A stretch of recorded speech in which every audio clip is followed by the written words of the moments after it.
ये जो परिस्थितियां हैं आज, शायद अगर मोदी जी जितनी चिंता या जो चिंतन संघ की कर रहे थे, जो चर्चा वो संघ की कर रहे थे, जो कसीदे वो संघ के पढ़ रहे थे, जो व्याख्यान वो संघ का कर रहे थे, उसकी बजाय अगर वो देश की चिंता करते, देश के लोगों की चिंता करते, उनके जुड़े मुद्दों की चिंता कर लेते, तो मुझे लगता है कि शायद देश की जो तस्वीर है वो बिल्कुल उलट होती, अलग होती।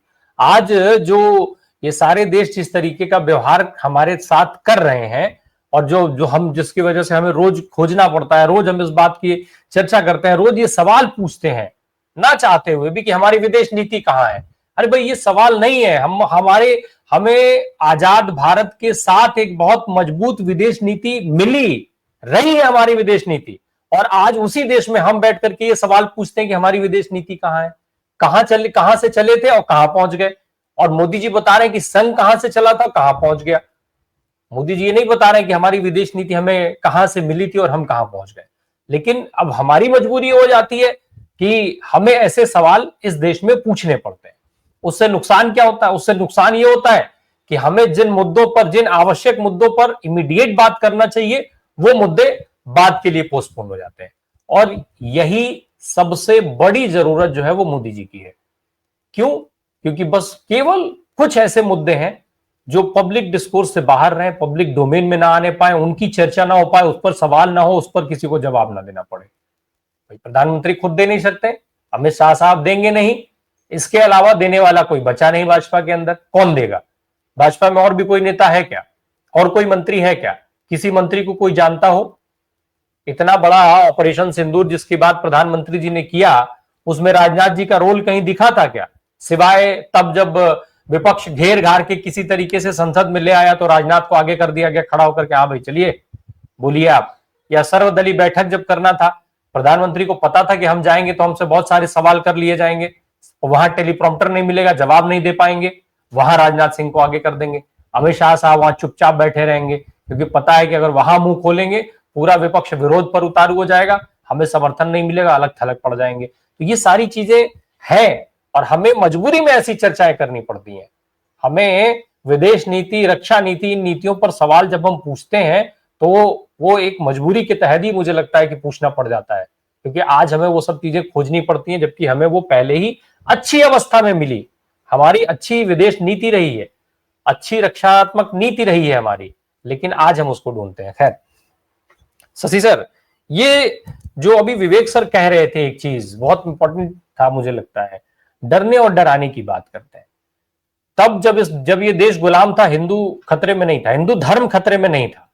आज जब खुद को ये हिंदूवादी कहते हैं, सेक्युलर कहते हैं, इत्यादि इत्यादि, हालांकि सेक्युलर तो नहीं कहा जा सकता है किसी भी स्थिति में, लेकिन फिर भी जब ये कहते हैं तब वो खतरे में, तब हिंदू ही खतरे में है, इस देश में बहुसंख्यक लोग खतरे में है। ये खुद डरते हैं, इसलिए देश को डराते हैं। यही एक विकल्प है इनके पास अपनी राजनीति का, इसीलिए इनको संघ की जरूरत है। अन्यथा बतौर प्रधानमंत्री आज मोदी जी को क्या ये आवश्यकता है कि वो संघ के कसीदे पढ़े 40-40 मिनट?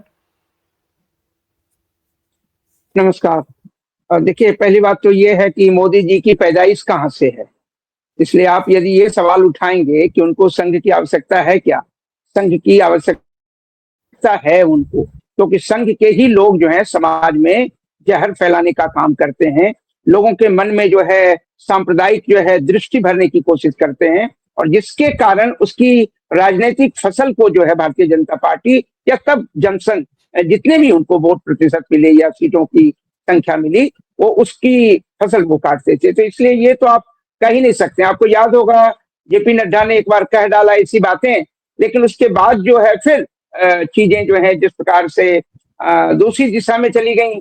और आप जानते हैं कि संघ के कसीदे यही नहीं, लाल किले के प्राचीर से भी स्वतंत्रता दिवस पर उन्होंने संघ के विषय में वहां से घोषणा की, वहां उन्होंने चर्चा की और उसकी तारीफ की। तो इसका मतलब है कि संघ की पैदाइश है इनकी, ये पैदा ही वहीं से हुए हैं, और इसीलिए ये कभी भी उस राजनीति को स्वीकार ही नहीं कर सकते जो संघ की दृष्टि नहीं है, संघ की विचारधारा नहीं है। और इसीलिए संघ के अनुसार ही वो हिंदू, मुसलमान या माइनॉरिटीज के खिलाफ या तमाम जो ब्राह्मणवादी सोच है उस पर वो लगातार चर्चा भी करते हैं। फिर कई बार जब कुछ ऐसी आवश्यकता महसूस होती है तो थोड़ा सा डिफेंसिव होते हैं, लेकिन दूसरे दिन फिर वही एग्रेशन और वही झूठ और जो है वो पाखंड उनका प्रारंभ हो जाता है। तो मुझे लगता है इस बात को समझने की आवश्यकता है कि संघ और मोदी ये दोनों एक दूसरे के पूरक हैं, बल्कि वहीं से निकले हैं और उसी से उनको ऊर्जा मिलती है, उनको शक्ति मिलती है। ये बात ध्यान रखने की है। दूसरी बात यह है कि मोदी जी कसीदे क्यों पढ़ रहे हैं। मैंने पहले ही कहा कि वो उसके पूरक हैं, वहीं से पैदाइश हुए, तो उनको कसीदे तो पढ़ने होंगे। इसलिए यद्यपि वो तानाशाह बन करके उस अहंकार का, सत्ता का, अहंकार का प्रदर्शन करते हैं जब तक, लेकिन कहीं ना कहीं उन्हें ये डर भी सताता रहता है। और खास करके पिछले चुनाव में जिस प्रकार से 240 पर उनकी संख्या आ गई, तो एक डर जो उनके अंदर था वो और बढ़ गया। इससे उन्हें ये डर सताता है कि संघ का कार्यकर्ता अगर जो है वो सक्रिय नहीं होंगे तो उनके राजनीतिक हितों की पूर्ति नहीं हो पाएगी। उन्हें जो मत चाहिए जिस प्रकार से, क्योंकि वो घर घर जाकर के लोगों को झूठ उनके मन में भरते हैं, इसलिए ये बात को भी समझने की आवश्यकता है। तो कसीदे तो वो पढ़ेंगे। अब रही बात कि जो भी स्थिति है उसमें ये सभी जानते हैं कि संघ का क्या इतिहास है। देखिए, संघ का इतिहास जो है वो जब भी प्रारंभ हुआ वहां से किस प्रकार का इतिहास, और खास करके आजादी तक का किस प्रकार का इतिहास रहा। ब्रिटिश साम्राज्य के वो समर्थक थे। और दूसरी ओर जो है, अब जानते हैं कि सामाजिक न्याय के जो डॉक्टर भीमराव अंबेडकर नेता थे, उसका पुतला भी उन्होंने जलाया था। इस बात को भी ध्यान रखिए कि पुतला जलाया गया था। और एक और जो इम्पोर्टेंट सवाल यहाँ पे है कि हिंदू महासभा के होते हुए जो संघ का निर्माण हुआ 1925 में, सवाल ये उठता है कि एक चीज को आप अध्ययन करें कि जब हिंदू महासभा ऑलरेडी था और उसके बाद 1966 में सावरकर की मृत्यु हुई है, तब तक सावरकर और संघ के बहुत रिश्ते अच्छे नहीं थे। संघ ने कभी भी सावरकर को महत्व नहीं दिया। उन्हें लगता है कि वही हिंदू सम्राट है, वही संघ हिंदू संगठन और हिंदू के हितों की रक्षा करने वाले हैं, तो इसलिए उसको तो महत्व नहीं दिया।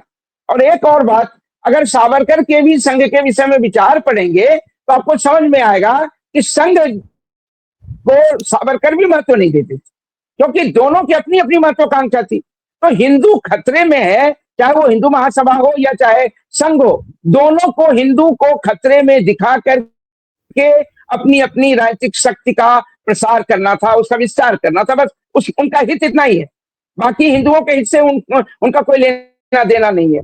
सवाल मैं एक और करता हूं कि अगर आप किसी धर्म विशेष या समूह विशेष की बात करेंगे तो पहले उसमें समानता की बात तो करेंगे कि कम से कम धर्म के अंदर लोगों की समानता तो हो, सभी नर नारी जो हैं एक समान हो। उन्होंने तो कभी इस तरह की बात नहीं। जाति उन्मूलन की कभी बात की उन्होंने? क्या कभी नहीं की है। तो स्त्री के विरोध में जो है वो लगातार रहे, स्त्री के प्रति कोई बहुत अच्छी दृष्टि नहीं रखते हैं। तो आप सोच सकते हैं कि संघ किसी भी प्रकार से, या यहाँ तक कि मैं हिंदू महासभा की भी बात कर रहा हूँ, दोनों ने कभी भी हिंदू जाति को, यानी हिंदू समाज की मैं बात कर रहा हूँ, समूह की बात कर रहा हूँ, वहां जाति प्रथा के खिलाफ नहीं गए, ब्राह्मणिकल ऑर्डर को सपोर्ट करते रहे, स्त्रियों के विषय में उनकी दृष्टि अच्छी नहीं थी, सामाजिक न्याय की बात उन्होंने कभी नहीं की। तो ऐसी स्थिति में हिंदू समूह को मजबूत करने वाली बातें कहां से आएंगी? ये तो एक राजनीतिक जो है खेल है, पाखंड है, जिसके द्वारा वो जो है वो हिंदू समाज के जो है एक बड़ी संख्या को प्रभावित कर लेते हैं और अपने राजनीतिक हितों को पूरा करने में अब कामयाब हो गए। अन्यथा उनकी क्या स्थिति थी? आप देखेंगे कि जब 1951-52 में चुनाव हुआ तो मात्र जो है 3% समथिंग वोट थे उनके पास। तो अब उससे वहां से यहां तक कि 1971 तक जो है उनकी अधिकतम संख्या संभवतः 37 या 33 इतनी रही, उससे आगे वो नहीं बढ़ पाए।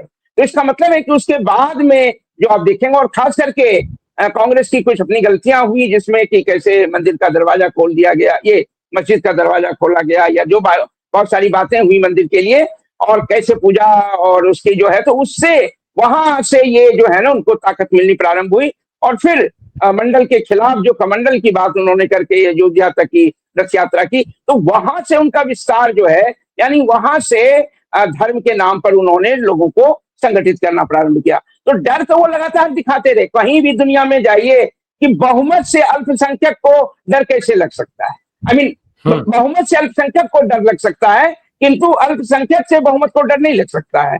कहाँ 16% के आसपास और कहाँ 81% के आसपास, कोई सवाल ही नहीं है, ये खतरे हैं ही नहीं। तो मुझे लगता है कि इस बात को भी समझने की जरूरत है। ये झूठे खतरे, लेकिन फांसीवादी दृष्टि में एक छद्म जो है दुश्मन तैयार किया जाता है देश के अंदर। और इसीलिए जैसे कि हिटलर ने तैयार किया था जो है यहूदियों को जो है एक छद्म दुश्मन बना करके कि जर्मनी का पराजय का कारण जो है वो यहूदी है, वो तमाम बातें।